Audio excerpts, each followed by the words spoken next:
O Evangelho de Lucas, capítulo 21. A oferta da viúva pobre. Jesus estava no pátio do templo olhando o que estava acontecendo e viu os ricos pondo dinheiro na caixa das ofertas. Viu também uma viúva pobre que pôs ali 2 moedinhas de pouco valor. Então ele disse: Eu afirmo a vocês que esta viúva pobre deu mais do que todos, porque os outros deram do que estava sobrando, porém ela, que é tão pobre, deu tudo o que tinha para viver. Jesus fala da destruição do templo. Algumas pessoas estavam falando de como o templo era enfeitado com bonitas pedras e com as coisas que tinham sido dadas como ofertas.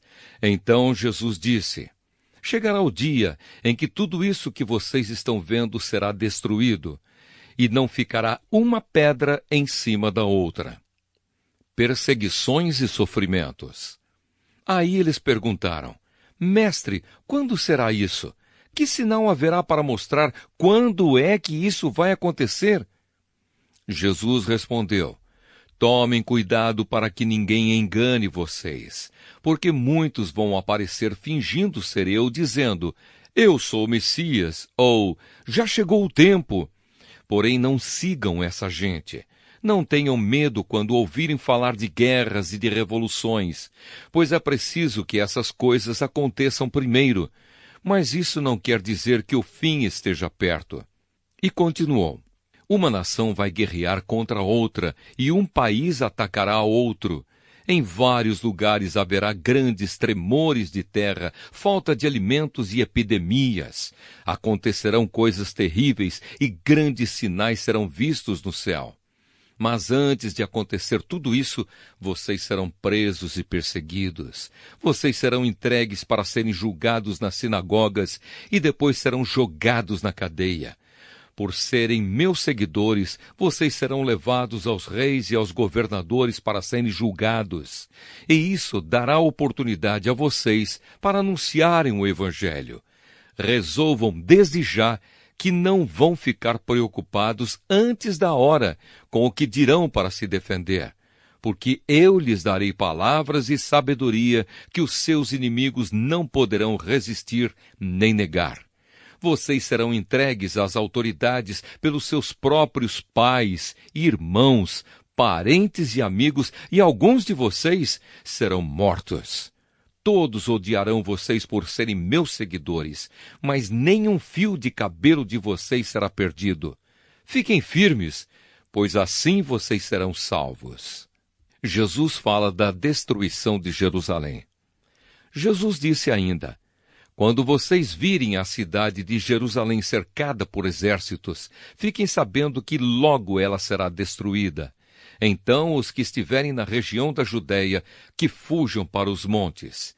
Quem estiver na cidade, que saia logo. E quem estiver no campo, que não entre na cidade. Porque aqueles dias serão os dias do castigo, e neles acontecerá tudo o que as Escrituras Sagradas dizem. Ai das mulheres grávidas e das mães que ainda estiverem amamentando naqueles dias. Porque virá sobre a terra uma grande aflição, e cairá sobre esta gente um terrível castigo de Deus. Muitos serão mortos à espada, e outros serão levados como prisioneiros para todos os países do mundo. E os não-judeus conquistarão Jerusalém, até que termine o tempo de eles fazerem isso. A vinda do Filho do Homem. E Jesus continuou: Haverá sinais no sol, na lua e nas estrelas. E na terra todas as nações ficarão desesperadas, com medo do terrível barulho do mar e das ondas. Em todo o mundo muitas pessoas desmaiarão de terror ao pensarem no que vai acontecer, pois os poderes do espaço serão abalados. Então o Filho do Homem aparecerá descendo numa nuvem com poder e grande glória. Quando essas coisas começarem a acontecer, fiquem firmes e de cabeça erguida, pois logo vocês serão salvos. A lição da figueira. Em seguida, Jesus fez esta comparação. Vejam o exemplo da figueira ou de qualquer outra árvore. Quando vocês veem que as suas folhas começam a brotar, vocês já sabem que está chegando o verão. Assim também, quando virem acontecer aquelas coisas, fiquem sabendo que o reino de Deus está para chegar. Eu afirmo a vocês que isto é verdade. Essas coisas vão acontecer antes de morrerem todos os que agora estão vivos. O céu e a terra desaparecerão, mas as minhas palavras ficarão para sempre. A necessidade de vigiar. E Jesus terminou dizendo: fiquem alertas. Não deixem que as festas, ou as bebedeiras, ou os problemas desta vida façam vocês ficarem tão ocupados que aquele dia pegue vocês de surpresa, como se fosse uma armadilha, pois ele cairá sobre todos no mundo inteiro. Portanto, fiquem vigiando e orem sempre, a fim de poderem escapar de tudo o que vai acontecer e poderem estar de pé na presença do Filho do Homem quando ele vier.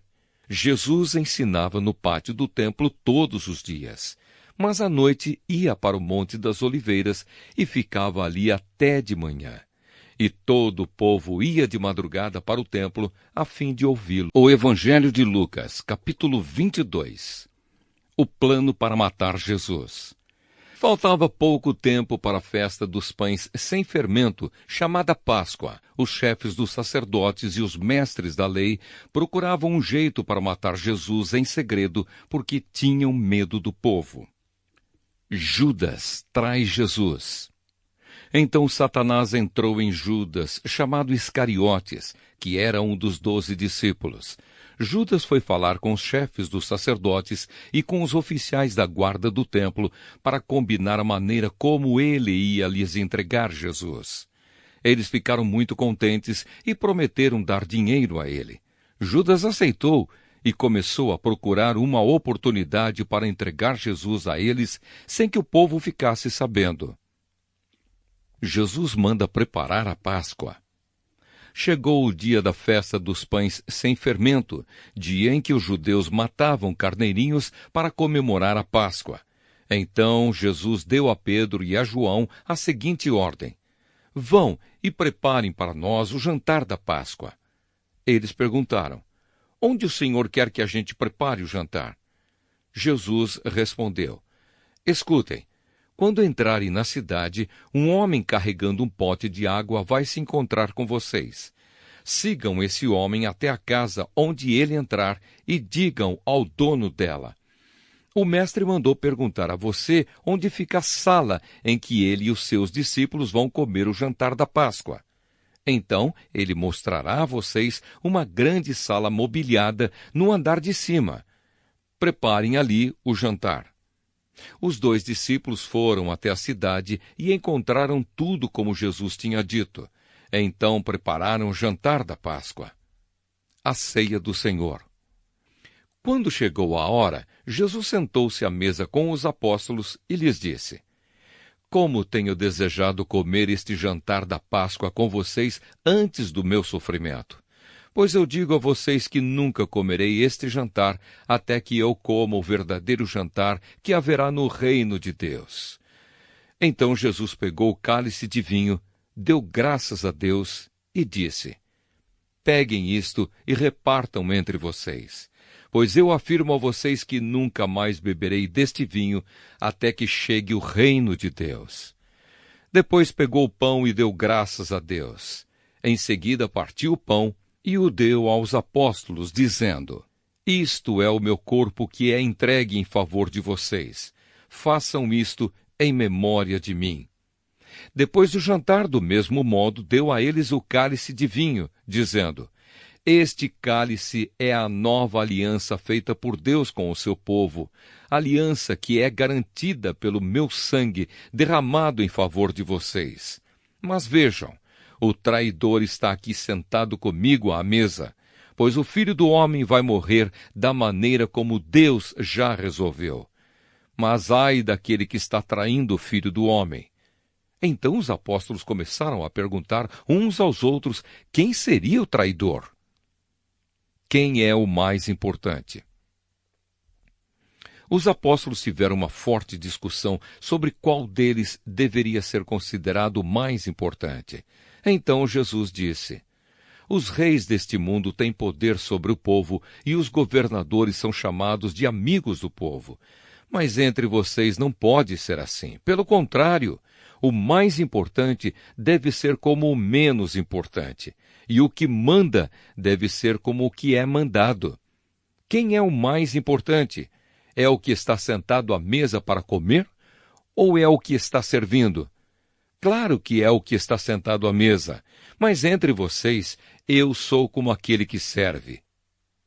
Vocês têm estado sempre comigo nos meus sofrimentos. Por isso, assim como meu pai me deu o direito de governar, eu também dou o mesmo direito a vocês. Vocês vão comer e beber à minha mesa no meu reino e sentarão em tronos para julgar as 12 tribos de Israel. Jesus avisa Pedro. Jesus continuou: Simão, Simão, escute bem. Satanás já conseguiu licença para pôr vocês à prova. Ele vai peneirar vocês como o lavrador peneira o trigo, a fim de separá-lo da palha. Mas eu tenho orado por você, Simão, para que não lhe falte fé. E quando você voltar para mim, anime os seus irmãos. Então Pedro disse a Jesus: estou pronto para ser preso e morrer com o Senhor. Então Jesus afirmou: eu digo a você, Pedro, que hoje, antes que o galo cante, você dirá 3 vezes que não me conhece. Jesus avisa os discípulos. Depois Jesus perguntou aos discípulos: por acaso faltou a vocês alguma coisa quando eu os enviei sem bolsa, sem sacola e sem sandálias? Não faltou nada, responderam eles. Então Jesus disse: pois agora quem tem uma bolsa ou sacola deve pegá-la, e quem não tem espada deve vender a capa e comprar uma, pois as Escrituras Sagradas dizem: ele foi tratado como se fosse um criminoso. Eu afirmo a vocês que isso precisa acontecer comigo, pois o que está escrito a meu respeito tem de acontecer. Aí os seus discípulos disseram: Senhor, aqui estão 2 espadas. Basta, respondeu ele. Jesus no Monte das Oliveiras. Jesus saiu e foi, como de costume, ao Monte das Oliveiras, e os seus discípulos foram com ele. Quando chegou ao lugar escolhido, Jesus disse: orem pedindo que vocês não sejam tentados. Então se afastou a uma distância de mais ou menos 30 metros. Ajoelhou-se e começou a orar, dizendo: Pai, se queres, afasta de mim este cálice de sofrimento, porém que não seja feito o que eu quero, mas o que tu queres. Então um anjo do céu apareceu e o animava.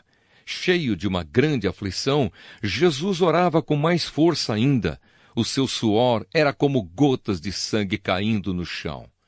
Depois de orar, ele se levantou, voltou para o lugar onde os discípulos estavam e os encontrou dormindo, pois a tristeza deles era muito grande, e disse: por que vocês estão dormindo? Levantem-se e orem para que não sejam tentados.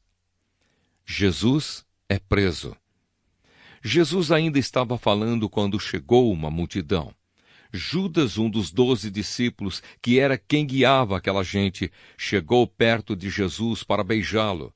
Mas Jesus disse: Judas, é com um beijo que você trai o Filho do Homem? Quando os discípulos que estavam com Jesus viram o que ia acontecer, disseram: Senhor, devemos atacar essa gente com as nossas espadas? Um deles feriu com a espada o empregado do grande sacerdote, cortando a sua orelha direita. Mas Jesus ordenou: parem com isso. Aí tocou na orelha do homem e o curou. Em seguida disse aos chefes dos sacerdotes, aos oficiais da guarda do templo e aos líderes judeus que tinham vindo para prendê-lo: por que vocês vieram com espadas e porretes para me prender, como se eu fosse um bandido? Eu estava com vocês todos os dias no pátio do templo e vocês não tentaram me prender. Mas esta é a hora de vocês e também a hora do poder da escuridão. Pedro nega Jesus. Eles prenderam Jesus e o levaram até a casa do grande sacerdote. E Pedro o seguia de longe. Quando acenderam uma fogueira no meio do pátio, Pedro foi e sentou-se com os que estavam em volta do fogo. Uma das empregadas o viu sentado ali perto da fogueira, olhou bem para ele e disse: "Este homem também estava com Jesus." Mas Pedro negou, dizendo: "Mulher, eu nem conheço esse homem." Pouco tempo depois, um homem o viu ali e disse: "Você também é um deles." Mas Pedro respondeu: "Homem, eu não sou um deles." Mais ou menos 1 hora depois, o outro insistiu: "Você estava mesmo com ele, porque também é galileu." Mas Pedro respondeu: "Homem, eu não sei do que é que você está falando." Naquele instante, enquanto ele falava, o galo cantou. Então o Senhor virou-se e olhou firme para Pedro, e ele lembrou das palavras que o Senhor lhe tinha dito: "Hoje, antes que o galo cante, você dirá 3 vezes que não me conhece." Então Pedro saiu dali e chorou amargamente. Os guardas batem em Jesus. Os homens que estavam guardando Jesus zombavam dele e batiam nele. Taparam os olhos dele e perguntavam: "Quem foi que bateu em você? Adivinhe!" E diziam muitas outras coisas para insultá-lo. Jesus diante do Conselho Superior. Quando amanheceu, alguns líderes dos judeus, alguns chefes dos sacerdotes e alguns mestres da lei se reuniram. Depois mandaram levar Jesus diante do Conselho Superior. Então lhe disseram: "Diga para nós se você é o Messias." Ele respondeu: "Se eu disser que sim, vocês não vão acreditar. E se eu fizer uma pergunta, vocês não vão responder. Mas de agora em diante, o Filho do Homem se sentará do lado direito do Deus Todo-Poderoso." Aí todos perguntaram: "Então você é o Filho de Deus?" Jesus respondeu: "São vocês que estão dizendo isso." E eles disseram: "Não precisamos mais de testemunhas. Nós mesmos ouvimos o que ele disse."